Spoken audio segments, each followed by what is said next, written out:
Bismillah, elhamdülillah, esselatu vesselamu ala Resulillah ve ala alihi ve sahbihi ve men valah ve ba'd. Bugün başlayacağımız dersimiz Tezkiyetun Nefs, yak Tezkiyetun Nufus, nefslerini paklaş. Tema aslındaki kitap. Kitabın ismi Eşru Kavaid fi Tezkiyetun Nefs. Nefsini paklaştaki 10 kaide, 10 prensip. Bu 10 xil narsaga e'tibor bersak, nefslerimiz qirqasmaq chang to'zonlardan, gunoh ma'isatlardan tozalandi. Veya ki muş 10 narsaga ahamiyat bersak, agar nafsimiz pakulayotgan bo'lsa, shu soplik poklikka kapolat ega bo'ladi. Muhofazat qilindi, qo'g'dilindi. Bu kitap Abdurazzaq ibn Abdul Muhsin al-Badari hafizahullohning kitobi. O'zi ahli sunnat jamoat e'tiqodidagi mu'tabar olimlarning hozir nurg'un darslari ham bor. YouTube'ga chiqsa yoki boshqa tashviqot vositalarida bu odamning nurg'un darsliklari bor. Shu kishiningki shu kitobini inshaalloh Alloh qodir qilmoqda dars qilib o'tmoqchi qilmoqchilarga. Bunu avval tanlashimizga sebep nefsimiz, yani ruhimiz, kalbimiz pak olmasa, tazalanmasa, cesetimiz tazalanmaydı, ıslah olmaydı. Yani ağzımız ıslah olmaydı, sokuvatkan yürükümüz ıslah olmaydı, menimiz ıslah olmaydı, gözümüz, kulağımız, tilimiz, kolumuz ıslah olmaydı. Şu sebepten avval nefslerini, ruhlarını paklaşka ehemmiyet versek, Hud Resulullah sallallahu aleyhi ve sellem sahabelerinin ruhini, kalbini vahiy bilen, özünün mübarek hadisleri bilen, sünnetleri bilen tazılığandek, paklığandek, avval kalplerini, nefsini, ruhunu, Allah'ın ayetleri bilen, Resulullah sallallahu aleyhi ve sellem'in hadisleri bilen, selef salihlerinin ki müteber sözleri bilen, emelimiz bilen birleştirgen asasda tazılımısak, kalan işleri avval tutuş kılı varsak, öyüge şiktin kirmey, akıdın kirgendek, ögzüdün düşkendek bir iş olur diken. Avval bir nefslerimizi paklıversek, şu pakiz ruhka, tevhidi düşüncelerini, akidevi düşüncelerini, ukuvvet kırındaşık düşüncelerini, ahkamlarını, siretlerini yazsak, dizsak, inşallah özünün təsirini, küçüğünü kösek gidelim. Dep oylap, tezkiyetun nefs, nefsini paklaş hakkındaki şu küçük risalını talladık. Demek bu kitapta 10 prensip, 10 kaide sözlendi. Demek ki nefsimizni paklaş hakkında.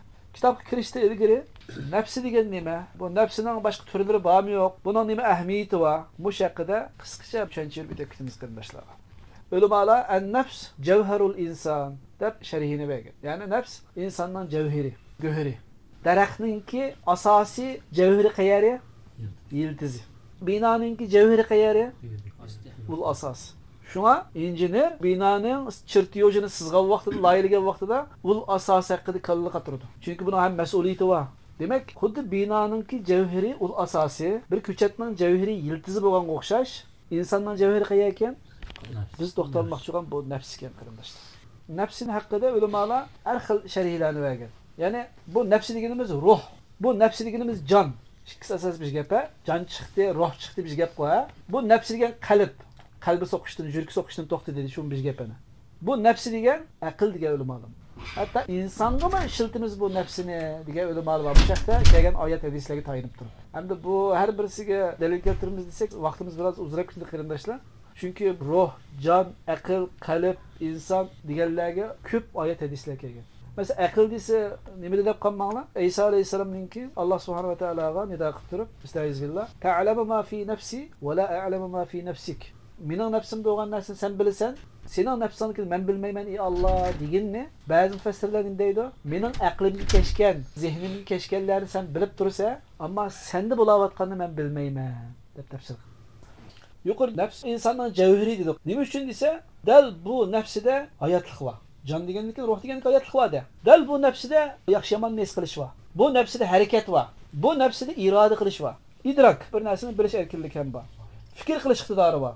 İnfial ta'sirlanish iqtidori bor. Demak, bularning hammasi mush nafsimizda bor. Shuning uchun bu shu qadar unumli, shu qadar muhim qarindoshlar. Hamda nafsining turlariga kelsak, Qur'oni Karimda va hadis Rasulullohda nafs 3 turga bo'lingan. Birinchisi an-nafsul mutmainnah, xotirjam bo'lg'uchi, nijotlik erishguvchi nafs. İkincisi şu, an-nafs al-ammaratu bis-su', yamanlık buyurguchi. İkisine yamanlık buyurup durdu. Üçüncüsü an-nafsul lawwama, balamat qiluvchi nafs. İnşallah bularning tafsilati haqida dersimiz jarayonida keladi. Şu öz o'rnida buning dalillerini va tafsilotlarini shu chog'da so'zlaymiz inshaalloh. Hamda har birimizda bağgan va bizning javhirimiz, asosimiz bu nafs ekan. Mushuni paklashning nima ahamiyati bor? Nima zaruriyati bor? Nu'man ibn Bashir radhiyallohu anhu rivoyat qilingan muttafaqun alayh bo'lgan shu hadisda Rasululloh sallallohu alayhi vasallam shunday degan. Ala fil cesedi mudga. İza salahat salahal cesedu kullu ve iza fesedet fesedel cesedu kullu ala ve hiyel kalb. Bizde ikki narsa var. Ha? Birisi ruh, can. Yani birisi ço go'shtdan, muskuldan, peylerdan tuzilgan jasad. Mana shu jasadda bir parcha go'sht bor deydi. Shu bir parcha go'sht isloh bo'lsa, butun badan isloh bo'ladi, tuziladi deydi. Bizning maqsadimiz nimadir? Shu bir parcha go'shtni isloh qilish maqsadida madaris boshlayapmiz. Shu bir parcha go'sht qachonikin buzilsa, butun badan buziladi. Bilib qo'yinglarkin, u bo'lsin qalb deydi. Ya'ni shu nafs shu. O'limali qalbni shu nafs deb ataydi. Demek biz bu tüzelse bütün bedenimiz tüzülüdügan, gibimiz tüzülüdügan, tilimiz tüzülüdügan, kulağımız doğru anlaydıgan, gözümüz yakını görüdügan, jürükümüz nemigi soqishni biladigan, nemigi muhabbet qilishni biladigan, tutqulumuz qayerda menishni biladigan bir ala şekilinde demek. Vaqtimizni, menimizni, aqlimizni neyi sarf qilishni ham shu bir parcha kuch tüzelse anandan keyin joyiga tushiramiz demek. Bu buzulsa bütün beden buzuldu. Demek bu bir parça kuch buzuldu mu? Til batılını sözleydi. Köz haramga yuguraydi. Kulak naqshi musiqiga, g'ayvat shikoyatga, quruq so'zlarga mayil bo'lib ketadi. Put qalayimqon ko'chalarga boshlaydi. Qo'l Allohni g'azablantiradigan narsalarni tutishga boshlaydi. Yurak batılga soqqini turdi. Batılga muhabbat bog'lig'ini turdi. Shunga nafsini isloh qilish shu qadar muhim qilinishdi. Abu Hurayra radhiyallohu anhuning bir so'zi bor ekan, shunda bir jonliq. Al-qalb malik wal a'za'u junudu fa iza taba al-malik tabat junudu va iza khabasa al-qalb khabasat junudu. Qalb u bir podshoh o'xshaydi, yoki qo'mondonga o'xshaydi. Qolgan a'zolar uning askarlari. Agar podshoh bo'lgan shu qalb tuzalsa, yaxshi bo'lsa, uning askarlari tuzilib ketadi. Agar podshoh bo'lgan qalb buzilsa, uning qo'shinlari buzilib ketadi. Bu nafsimizni paklash, bu qalbimizni, ruhimizni paklash mana bu yerdan chiqib turibdiki, shu qadar muhim. Allah subhanahu wa ta'ala Kur'an-ı Kerim şuna deyir ki estaiz billah. Yevme la yenfe'u malu ve la benun illa men etallaha bi kalbin selim. Kıyamet günü mal mülkünüz, tapkan depi dünyalarınız ve ballarınız, oğullarınız payda vermeydi. Eskatmaydı. Yani bir ayet gibi. Yevme yefirrul mer'u min ahi ve ummihi ve abi ve sahibetihi ve beni. Demek bu günde ayal erden kaçıdığan, dadı baradan kaçıdığan, kırındaşlar birbirinden kaçıdığan hem özünün meşgulat olan kalıdığan gün. Mana şu günde illa men etallaha bi kalbin selim. Fakat sağlam kalp bilen kelgen kişiningla işi yaxşı. Onun balıçak mal mülkleri emas, şu sağlam kalbi ile şunun payda kılıdı degan maksatda Allah Taala bi kalbin selim dedi. Bi kalbin selim degeni bizi to'xtalib atgan sağlam kalp, sağlam ruh, sağlam nefs. Bunu müfessirlerin köpüncesi bi kalbin muhlisin deb tafsir qilgan. Yani ixlasman kalp bilen kelgen kişi. Resulullah sallallahu aleyhi ve sellem hadiste İnna Allah la yanzuru ila suwarikum ve la ecsamikum velakin yanzuru ila kulubikum ve a'malikum degan. Müslim rivayet qilgan hadis. Allah Taala sizlarning shaklinglarga, ama jamoalinglarga va yoki jisminglarga qomatlik, tutqonlik, kelishgan bu jisminglarga qaramaydi. Albatta millatga qaramaydi, irqqa qaramaydi, rangning qanday bo'lishiga ham qaramaydi. Lekin Alloh Taala sizlarning qalbinglarga va amalinglarga qaraydi dedi. Demek sağlam kalpten salih ameller kelib chiqadi. Buzuq kalpten habis ameller kelib chiqadi. Bu noktadan qaraganda mı amellerimizin salih bo'lishi uchun bu qalbni, bu ruhni, bu jonni, bu aqlni, bu nafsni paklashga to'g'ri keladi. Rasululloh sallallohu alayhi vasallam hadisda yetba'ul mayyita salasa. Meyit 3 narsa egishib bordi qabrga deydi. Ahluhu ve maluhu ve amaluhu. Onun ahli ayol ballari, urug' tuqqanlar, do'st yaralari, mol dunyo, depi dunyolari va amali egishib bordi deydi. Fayarji usnani ve yabqa wahida. İkisi qaytib ketadi, birisi qolib qoladi. Fayarji'u ahluhu ve maluhu ve yabqa amalu. Onun ahli ayol ballari ve mal dunyosi ketib qoladi ve onun amali qolib qoladi deydi. Asqatidan shu amal kana. Bu yerdagi amal albatta salih qalbdan chiqqan salih amallarda u. İşilgan barcha buzuq amallari asqatmaydi. Uni azob qo'ydi. Kafirning amali qoladi, mu'minning amali qoladi. Ammo asqatadigan amal qaysi amal u? Poklangan nafsdan, pok ruhdan, sog'lom qalbdan chiqqan salih amallar. Mush asqatadi mana.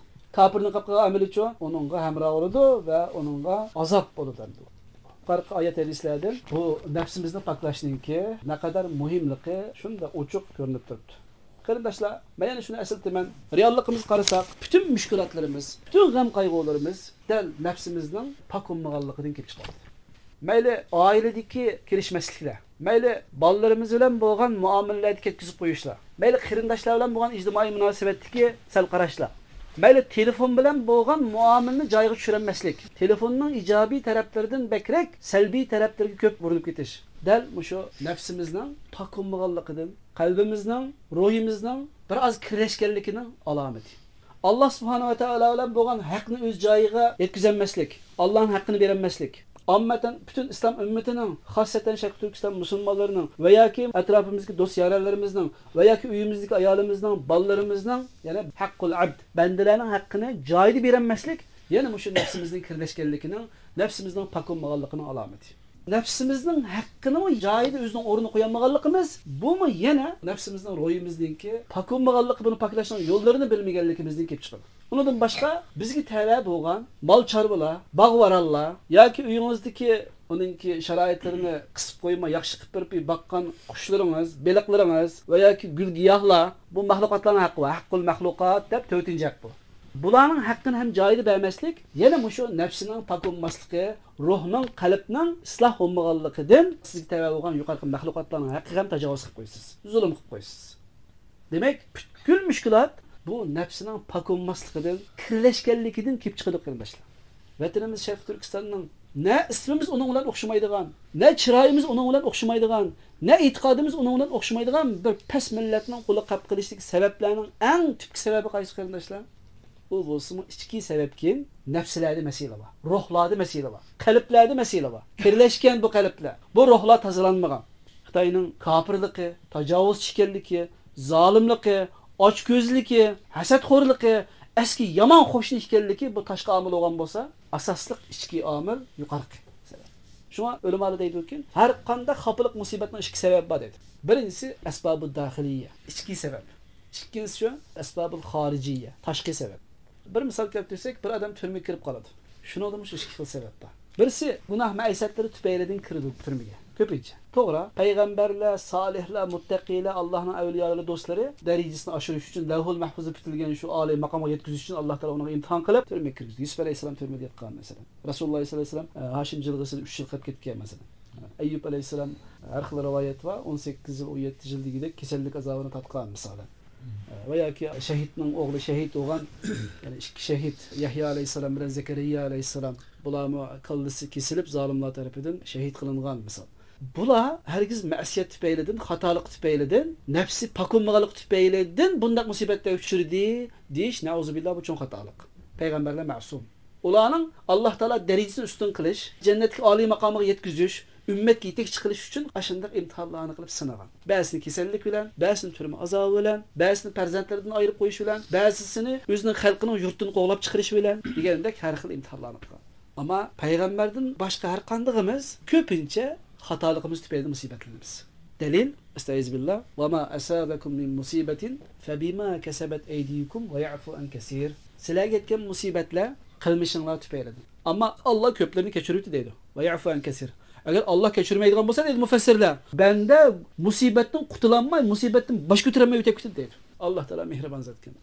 Ve ma asabaka min sayyiatin femin nafsik. Sana yetgan yomonliklar, xafalıklar nafsingdan deyotgan bir oyatda. Demek musibatning asli manbasi o'zimiz.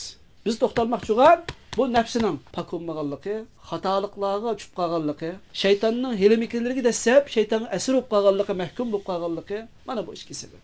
Düşmanning askeri kuchi bilan ippagan hujumlari, tashviqoti bilan ipirayotgan hujumlari, iqtisodiy jihatdan ipirayotgan hujumlari bu tashqi omil. Bu asos o'rin tutmaydi. O'lmalar deydi-ki, agar bu ichki sabab isloh bo'lsa, ya'ni ruh pokiz bo'lsa, qalb tozalansa, inson xatoliklardan uzoq tursa, tashqi omil cho'ng ta'sir ko'rsatmaydi deydi. Masalan, bir qo'rg'onni o'xshatsak, qo'rg'onning hamma yeri etik bo'lsa, puxta bo'lsa, qalin bo'lsa, egiz bo'lsa, ne onunla boran çapqınlar ta'sir ko'rsatmaydi, ne onundan o'g'ri kirolmaydi. Chunki yo'chiq yo'q. Ne onun atgan o'qlari kirgidek ya yo'q, tomlari qalin, teshib o'tolmaydi. Qanday qiladi? Ichida xotirjam ibodatni qilib yashaydi. İchki omilda chataq bo'lmasa, qalbimiz ruh bo'lsa, ruhimiz pok bo'lsa, tashqi omil bo'lgan düşmanninki har xil askari, tashviqoti, iqtisodiy hujumlari qanday ta'sir ko'rsatmaydi demakchi. Qaysi mumkin qarindoshlar? Mana bu ichki omil bo'lgan ruhni poklash, nafsini poklash shu qadar muhim. Shuning uchun vatanimiz Sharq Turkistonning Xitoy istilasida qilib qilishi va yoki O'rta Osiyoning, O'rta Sharqning va yoki ilgirki islomiy diyor bo'lgan nurg'un o'lkalarning, masalan Andalus kabi rayonlarning dushmanlarning qo'liga o'tib ketishiga asosiy sabab nada? Ichki sabab. Ya'ni musulmonlar qalblariga kirchanglar qo'nab qolgan, ruhlari pok bo'lmagan, shu nafsi isloh bo'lmagan bir taraflar bor. Şuningdan düşman g'olib kelib ketgan. Demak, bütün xafalıqninki, bütün musibatlarning hal qilish chorasi nima ekan? Tazkiyatun nafs. Nafsimizni poklash.